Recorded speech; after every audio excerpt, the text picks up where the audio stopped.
Le script et sa rédaction. Vous pouvez enregistrer votre vidéo tout en prenant le son ou bien enregistrer ses parties audio et vidéo séparément. Dans tous les cas, pour gagner du temps et du confort, vous devez créer votre script.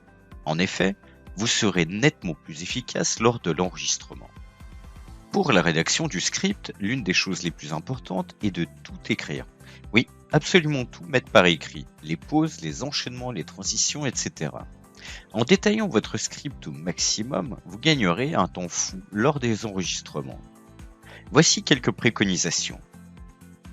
Définissez les grandes lignes du contenu. Qu'est-ce qui vous semble indispensable à dire? Quels sont les points clés à aborder? Y a-t-il un ordre à respecter? Choisissez le ton, le point de vue, et n'en changez pas. En effet, en fonction de votre cible et de vos partis pris, vous pouvez varier le ton, mais veillez à garder le même tout au long du module. Utilisez un style conversationnel. Ce point sera développé dans la partie enregistrement, mais de manière générale, utilisez un style simple, oral et de préférence sans jargon. Allez à l'essentiel rapidement. Évitez d'énoncer des banalités. Évitez de partir dans de trop longues explications qui malheureusement peuvent faire décrocher l'apprenant. Soyez rapide mais explicite. Vous ne devez pas vous perdre dans vos propos. Restez concentré sur les informations clés et les objectifs de la vidéo. Annoncez clairement vos transitions. Il est préférable d'annoncer aux apprenants ce qui se passe et ce qui va se passer. Ces transitions impliquent un certain séquençage et donc la possibilité d'utiliser des outils qui permettent de l'inclure à la vidéo sous forme de chapitrage. Par exemple, sur YouTube, vous pouvez cliquer en bas à gauche du lecteur pour afficher les chapitres de la vidéo à droite du lecteur, comme si c'était une playlist. Vous pouvez ainsi naviguer et vous rendre directement à la partie désirée. Notez bien, cette fonctionnalité est propre à YouTube.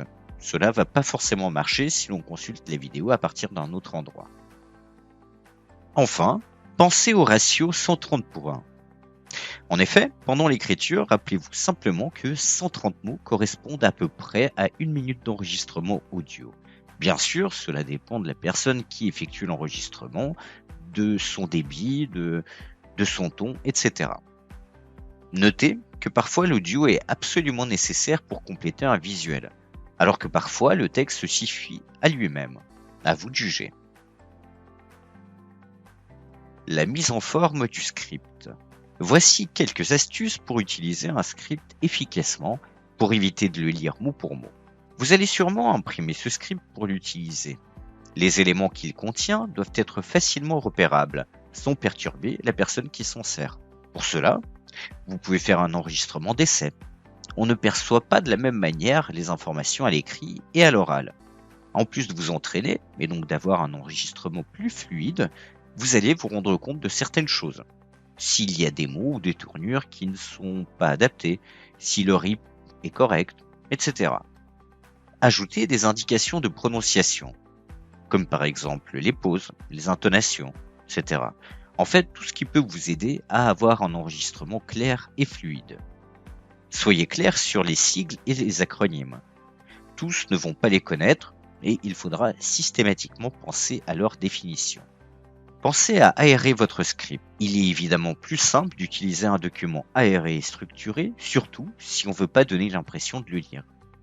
Il faut en plein enregistrement pouvoir rapidement jeter un œil au script tout en continuant de parler.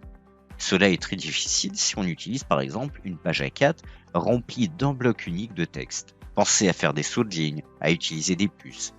Pensez à mettre en forme votre texte. Pensez également à accentuer avec l'italique, le gras, la taille des polices. Structurez votre document de sorte à tout voir en un seul coup d'œil. Mettez en forme les éléments très importants sur lesquels vous voulez porter l'attention. Voici un exemple de script non mis en forme et celui d'un script mis en forme. Est-ce que vous constatez que le script mis en forme est plus facilement exploitable? C'est d'autant plus le cas si on passe les commandes à un speaker professionnel pour faire ses enregistrements. Et dans ce cas-là, il faudra lui prémâcher le travail pour que le résultat soit conforme à vos attentes.